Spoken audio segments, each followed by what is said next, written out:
This is Democracy Now!, democracynow.org, the War and Peace Report. I'm Amy Goodman with Nermeen Sheikh. Ballot initiatives to require labeling of foods with genetically modified ingredients, or GMOs, failed to pass Tuesday in Colorado and Oregon after agribusiness giants Monsanto, PepsiCo and Kraft spent millions to help defeat the measures. But in a victory for food safety advocates, Hawaii's Maui County passed one of the strongest anti-GMO measures ever, despite the opposition outspending supporters by a ratio of 87-1. The Maui GMO moratorium calls for a complete suspension of the cultivation of GMO crops until studies conclusively prove they are safe.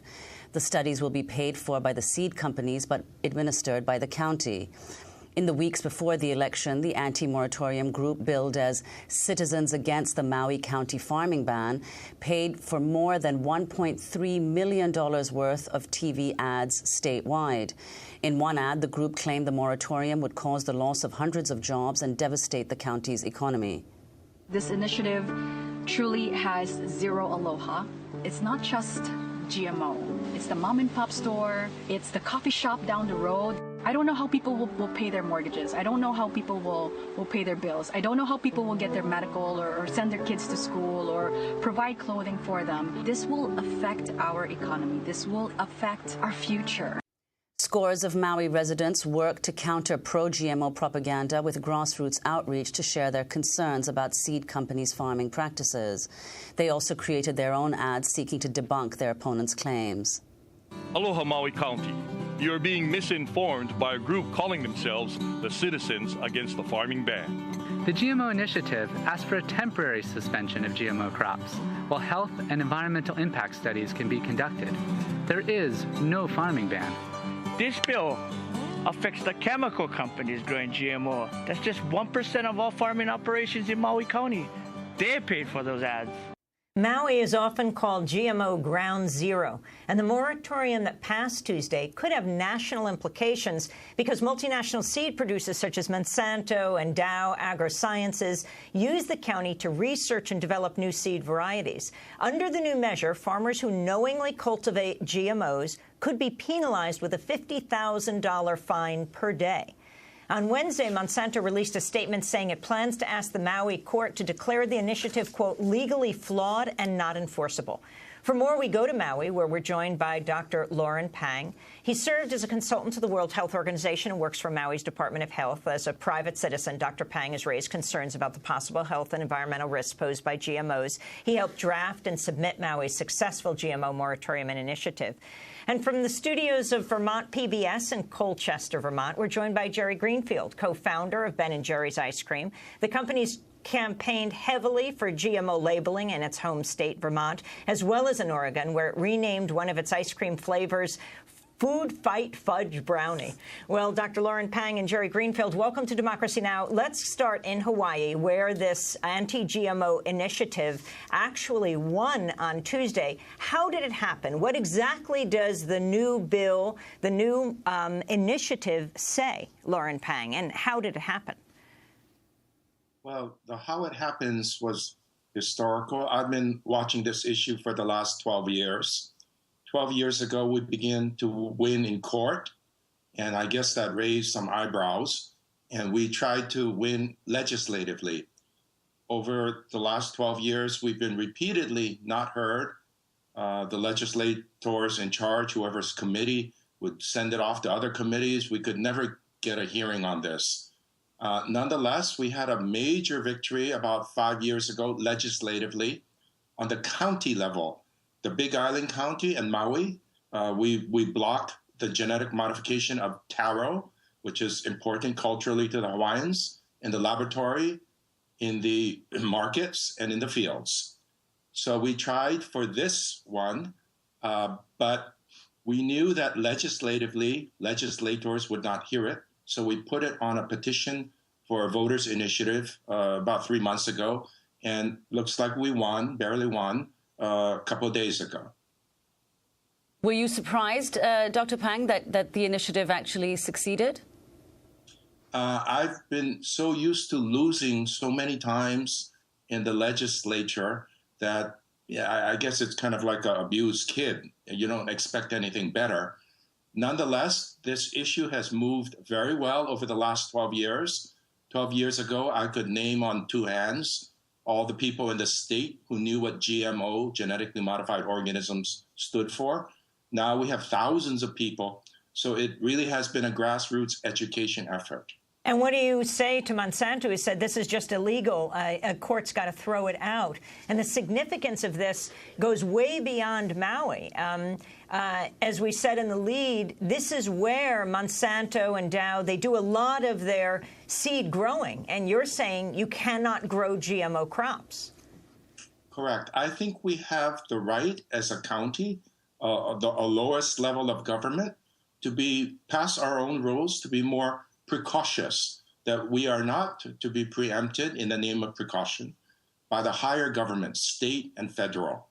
Now, we will not do things that violate people's rights, but the lower level governments always have the right to be more precautious. We do not feel that the regulators, the EPA, FDA, USDA, nor the state have our best interests and are cautious enough with respect to health and environment. Jerry Greenfield, I'd like to bring you into this discussion. You're the co-founder with Ben Cohen of Ben & Jerry's. Can you talk about your fight in Vermont, how you got involved with this? Now, this is a moratorium on crops in Maui. You were fighting in Vermont for labeling. That's what failed in Oregon and Colorado on Tuesday, the attempt to get GMOs labeled. What happened to you guys at the beginning? Well, the fight for mandatory GMO labeling has been going on for a few years in several different states around the country, and there's actually activity still going on in 20-some-odd states.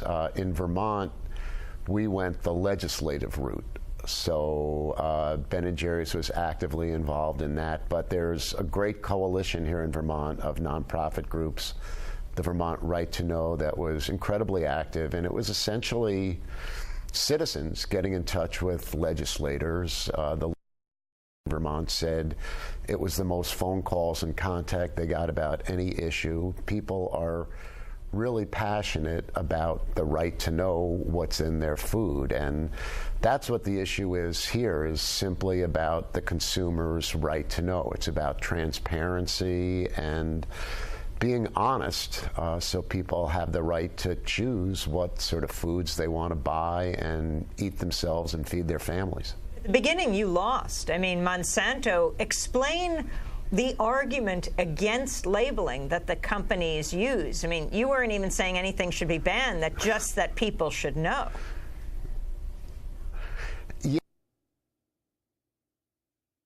Great, or GMOs are horrible, that you should like GMOs or not like GMOs. It's simply about being able to know. And what the giant food industry companies, Monsanto, some of the chemical companies say is that it's going to add huge costs to your food bills, which is simply not true. They spend millions of dollars trying to convince people that it's going to make your food more expensive, whereas in truth, changing a label on a food package costs essentially nothing. A company like Ben & Jerry's changes its containers all the time, whether it's for new ingredients, new marketing claims, whatever. It's something you simply do in the normal cost of business, and there's no increased cost at all. There's no saying that any companies need to change their ingredients or do anything differently. It's simply about being honest and telling consumers what's in your food. And Jerry Greenfield, is Ben & Jerry's opposed to GMOs per se? No, Ben & Jerry's doesn't really take a position on that. We always say we're not scientists. There really haven't been independent studies, but our issue is simply about transparency, having a consumer have the right to know. It's funny. We are really proud of the ingredients we use, and we're thrilled to tell people about it. And it's just so hard to imagine that other food companies wouldn't want to be talking about what's in their products. And what about this issue of cost, Jerry, that the companies raise? And they say, you know, we're going to be put out of business if we have to label products. What's happened with Ben & Jerry's in that way? I mean, your battle began again wanting to label RBGH, right, recombinant bovine growth hormone in the milk that was used? Yeah, that was about 20 years ago. Well, you know, so first of all, that argument that it's going to cost more money is simply made up. All of these food companies do business in countries around the world where there's labeling. There's currently labeling in 64 countries. All these giant multinational food companies do business there, and they are doing just fine. Consumers Union, which puts out consumers reports, did a study for this last election in Oregon and discovered that adding labeling would cost about $3 a year to consumers' bills. So that's essentially nothing. And Ben & Jerry's is right now finishing up its transition to become all GMO, non-GMO ingredients. So we'll be done with that by the year. And that transition to all non-GMO ingredients is not going to raise the cost of a pint at all to a consumer. So it can be done. You know, certainly there's work involved, and for Ben & Jerry's to make this conversion, you need to work with your suppliers, and you know, you need to actually put some time and energy into it, but it doesn't need to cost more to the consumer. Dr. Pang, I'd like to ask Dr. Pang, why do you think that the measure passed in Maui, but less aggressive measures, simply labeling efforts, failed in Colorado and Oregon? Because on Maui, we deal with, we think it's experimental GM farming. And we feel that this experimental nature is more aggressive or threatening to us. We are beyond labeling. When they do this genetic modifications farming, open air farming here, we know, because I'm a party to the class action suit, that the use of pesticides, the amount and the types of use is enormous. I've never seen such combinations used before. They cannot contain it. It's going off into the water. It's drifting into the schools, into our environment, or into our oceans. And we don't have the right, we don't see it. We don't know when it's coming, and people get sick. Plus, if they ever were to grow GM food here, now they grow GM seed corn, that's not even food. We're supposed to feed ourselves. And we're growing something to ship somewhere else to grow, to feed their animals. So for us, it's really more of an environmental health issue, and we cannot seem to control it. It's going beyond their borders. That is why we've taken a more aggressive approach. And Jerry Greenfield, in Vermont, you also have been active in those fights for labeling in Oregon and Colorado. Why do you think they went down? What are the biggest battles here? They also went down in California and in Washington State. Enormous amounts of money, millions being put in by the companies. Yeah, in Oregon, the most recent ballot initiative just last Tuesday, the opponents to GMO labeling spent over $20 million, and the yes forces spent less than $8 million. So the people fighting against consumers' right to know are spending enormous amounts of money, and they're just blanketing television and the airwaves with messages that it's going to cost consumers more money, it's going to be confusing.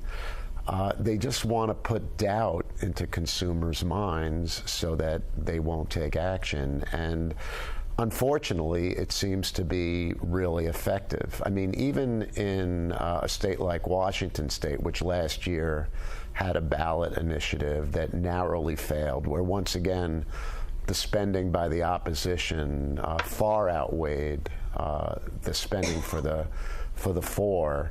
The ballot initiative lost by under 2 percentage points, but they did polling after the ballot initiative failed, and it showed that 2/3 of the people still wanted to have labeling.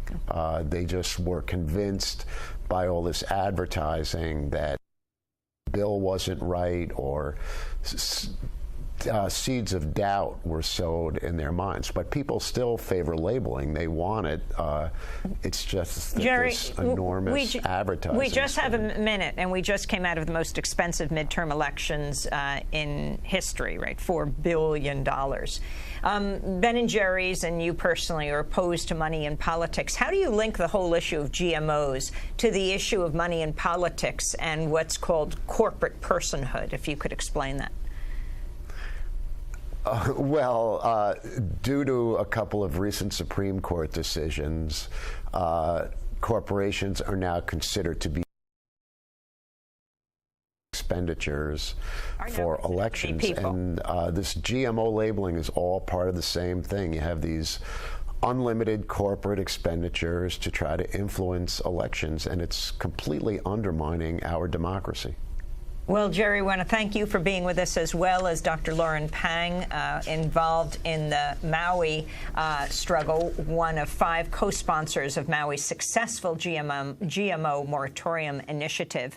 Jerry Greenfield is co-founder of Ben & Jerry's Ice Cream, which has campaigned for GMO labeling measures. Special thanks to our friends at Vermont PBS in Colchester.